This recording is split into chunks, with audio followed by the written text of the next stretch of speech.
மறக்காம சர்ப்ரைஸ் பண்ணுங்க. தேங்க்யூ.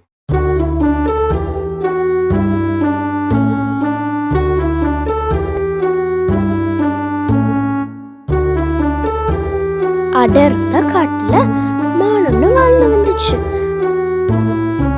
அது தன் நண்பர்களை காண குளக்கரைக்கு வந்துச்சு. அங்க காக்கா, ஆமை, அப்புறம் ஒரு எலி மானோட வருகைக்காக ஆவலா காத்திருந்துச்சு. அவங்க 4 பேரும் நல்ல நண்பர்கள். அதுதான் அவங்க வழக்கமா சந்திக்கிற இடம். அவங்க தினமும் அவங்க கூடி விளையாடுவாங்க. ஈவினிங் அவங்க இடத்துக்கு போயிடுவாங்க. ஒரு நாள் காக்கா, மான், அப்புறம் எலி ஆமைக்காக ரொம்ப நேரமா காத்திருந்துச்சு. ஆமை வரவே இல்லை.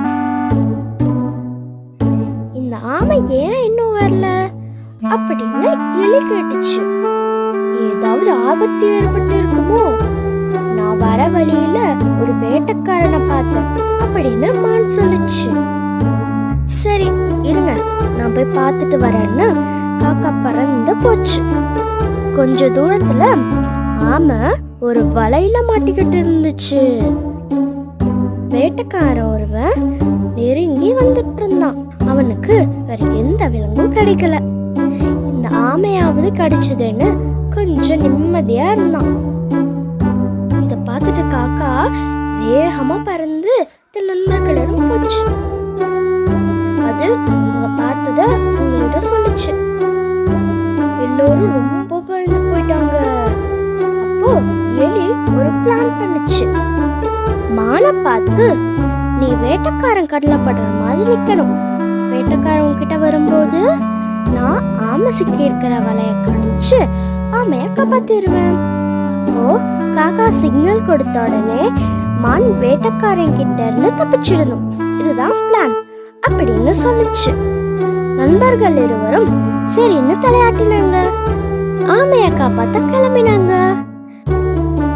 மான் வேட்டைக்கார கண்ணுல படுற மாதிரி போய் நின்னுச்சு. அத பார்த்த வேட்டைக்காரன், இன்னைக்கு நல்ல வேட்டை தான், நல்லா குட்டி மானா கிடைச்சிருக்குன்னு சந்தோஷப்பட்டான். அத பிடிக்க மெதுவா அது கிட்ட போனா. அந்த நேரம் எலி ஆமை மாட்டியிருந்த வலைய கடிச்சு ஆமைய விடுவிச்சிருச்சு. ஆமையும் எலியும் அருகில் உள்ள புதருக்குள்ள மறைஞ்சுக்கிட்டாங்க. அப்ப காக்கா வேட்டைக்காரனை பயமுறுத்துற மாதிரி கிட்ட வந்து வேகமா சிறகுகளை வீசுச்சு. வேட்டைக்காரன் பயந்த நேரம் மான் வேகமா ஓடி மறைஞ்சிருச்சு. ஏமாந்து போன வேட்டைக்காரன் திரும்பி வந்து பார்த்தபோது வலையில ஆமையும் இல்ல, வெறும் கையுடன் வீடு திரும்பினான். தப்பித்த 4 நண்பர்களும் அப்புறம் ரொம்ப சந்தோஷமா இருந்தாங்க. என்ன குட்டீஸ், இந்த குட்டி கதை உங்களுக்கு பிடிச்சிருந்ததா? இன்னும் நிறைய கதை இருக்கு. அதுக்கு இந்த சேனல் சப்ஸ்கிரைப் பண்ணிக்கோங்க. கூடவே பெல் ஐக்கானையும் கிளிக் பண்ணிக்கோங்க. பாய்.